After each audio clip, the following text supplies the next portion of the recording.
Was anybody happier about the outcome of that Eagles-Commanders game than Dan Snyder yesterday? Obviously, the story came out that he hates what's happening with Washington, and he actually, at the very beginning of Josh Harris's ownership here, was thinking about backing out on the deal. And I think the metaphor, or maybe the reality, was not turning over the keys to the building or to the stadium. Is that real? And how do we get to this point?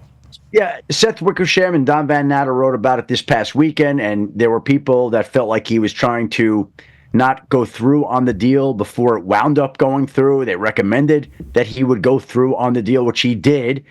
And look, it's just a different day and age. There's a totally different mood surrounding that team. There's a totally different outlook surrounding the team. Even after they lost, you heard about the fact that here were the owners down in the locker room going play-by-player, player-to-player, thanking them for the type of season that they provided, wishing them the luck for the future, and looking forward to continuing the relationship. And again, I'm not going to say that Dan Snyder never did that.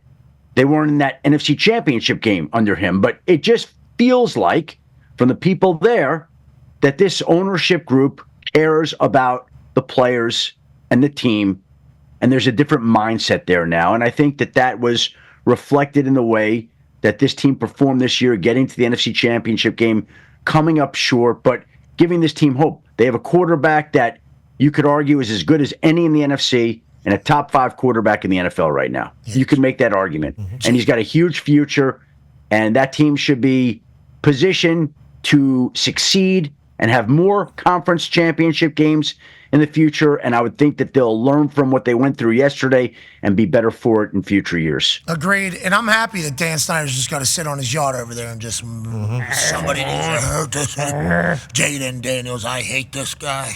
He's so good. Yeah, so much fun to watch.